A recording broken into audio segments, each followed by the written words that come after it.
Hi friends, welcome to my channel. ఈరోజు మేము పోచమ్మ గుడికి వచ్చాము. పోచమ్మ గుడికి ఎందుకు వచ్చామంటే ఇప్పుడు వస్తుంది కదండి ఉగాది. ఉగాది కోసం మేము ముందు ఆదివారాలలో పోచమ్మ గుడికి వచ్చి అమ్మవారిని దర్శనం చేసుకుంటామండి. నైవేద్యం సమర్పిస్తాము బోనంగా. చూడండి, పోచమ్మ గుడికి ముందు లోపలికి వెళ్ళే ముందు మనం ప్రదక్షిణాలు చేయాలి. చూడండి, వేప చెట్టు ఎంత పెద్దగా ఉందో. ఇది కొన్ని వందల సంవత్సరాల చెట్టు అండి. అందుకే ఇక్కడ పోచమ్మ తల్లి వెలిసిందని చెప్తున్నారు. అక్కడ నాగులమ్మ పుట్ట దగ్గర నుంచి ముందు గుడి ఎంట్రన్స్ వరకు విస్తరించి ఉందండి ఈ చెట్టు. చాలా పురాతనమైన చెట్టు అట ఇది. చూద్దాము మనం లాస్ట్లో ఆ వేప చెట్టును కూడా తీసేద్దాం మనం.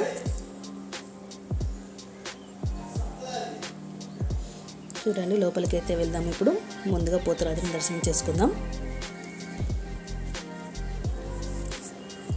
పోతురాజు కూడా బోనాన్ని నైవేద్యంగా పెడతారు. మనం ముందు లోపలికి వెళ్ళి అమ్మవారిని దర్శనం చేసుకున్నాక అక్కడికి వద్దాము. మేము బోనంగా బెల్లపన్నం తీసుకువచ్చామండి. బోనంగా పసుపు అన్నం కూడా తీసుకొస్తారు నైవేద్యంగా అమ్మవారికి సమర్పించడానికి. లోపలికి వెళ్దాం ఇప్పుడు మనం.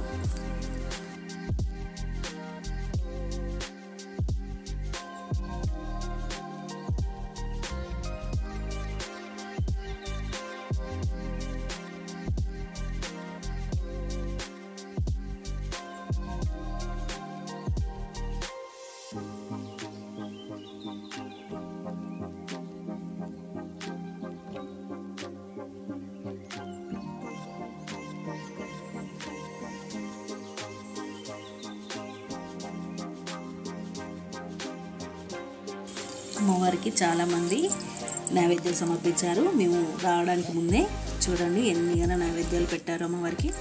ఇక్కడ అమ్మవారికి అయ్యగారిగా ఒక ముసలామె ఉంటుంది. ఆమెని అన్ని ఇక్కడ చూసుకుంటుంది, దేవతకు సంబంధించినవి. మా మమ్మీ కూడా ఇక నైవేద్యం సమర్పిస్తుంది. చూడండి,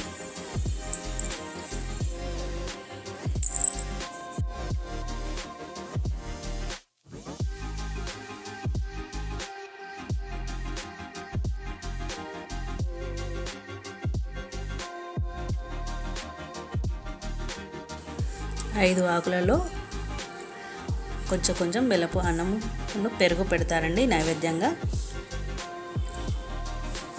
వీటిని పళ్ళు అని అంటారు.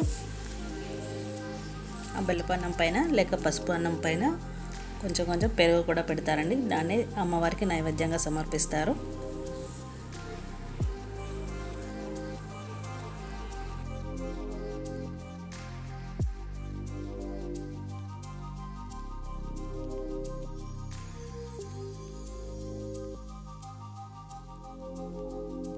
అమ్మవారికి పసుపు, కుంకుమ, గాజులు, పువ్వులు, చీరలు కూడా సమర్పిస్తారు. మేము పసుపు, కుంకుమ, చీర కూడా తీసుకొచ్చాము అమ్మవారికి. మా మమ్మీ పెడుతుంది చూడండి అక్కడ అమ్మవారి దగ్గర.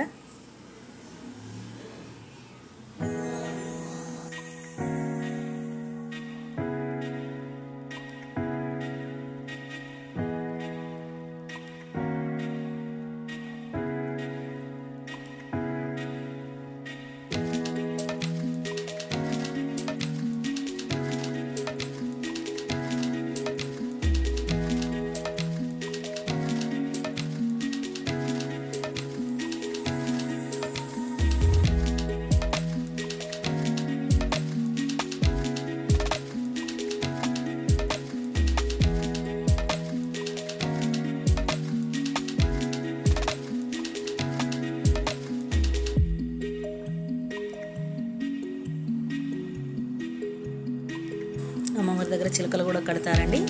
మీకు ఇంకా క్లారిటీగా చూపిస్తాను. చూడండి, అక్కడ వేప కొమ్మకి చిలకలు కడతారు. అక్కడ మా తమ్ముడు కొబ్బరికాయ కొడుతున్నారు అమ్మవారికి మొక్కి. చూడండి, చిలకలను ఇలా కడతారు. మనం మొక్కుకుంటే మనకి ఏదైనా మొక్కుకొని అది నెరవేరితే ఇలా చిలకలు కడతారు అమ్మవారి దగ్గర. చూడండి, పోతురాజు దగ్గర కూడా మనం నైవేద్యం సమర్పిస్తామండి. ఇక్కడ కోళ్ళను కూడా మొక్కుతారు. ఇక్కడ కూడా 5 ఆకులలో 5 నైవేద్యాలు పెట్టి సమర్పిస్తారు పోతురాజుకి కూడా.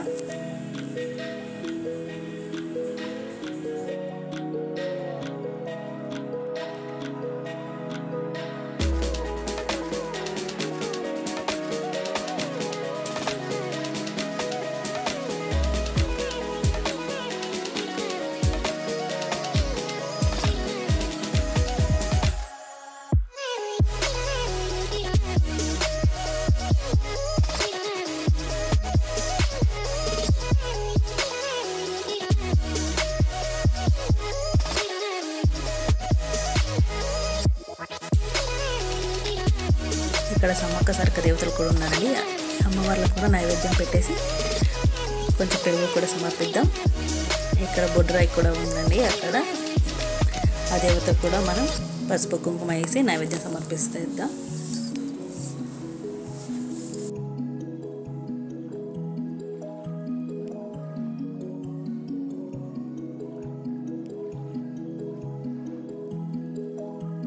నాగమ్మ తల్లి దగ్గర కూడా వచ్చేద్దాం. ఇక్కడ కూడా అమ్మవారికి నైవేద్యం సమర్పించి పసుపు కుంకుమ వేసేద్దాం. ముందుగా వచ్చిన భక్తులు కూడా ఇలానే చేశారు. చూడండి ఇలా నైవేద్యాలు పెట్టారు. ఇందులో నాగపాము కూడా ఉందట. చూడండి, మీకు ముందుగా చెప్పాను కదా ఈ చెట్టు గురించి. కొన్ని వందల సంవత్సరాల చెట్టు అట ఇది. బాగా చాలా విస్తరించింది, చాలా దూరం. చూడండి, అందుకే ఇక్కడ పోచమ్మ తల్లి వెలిసిందట. చూడండి ఎంత పెద్దగా ఉందో.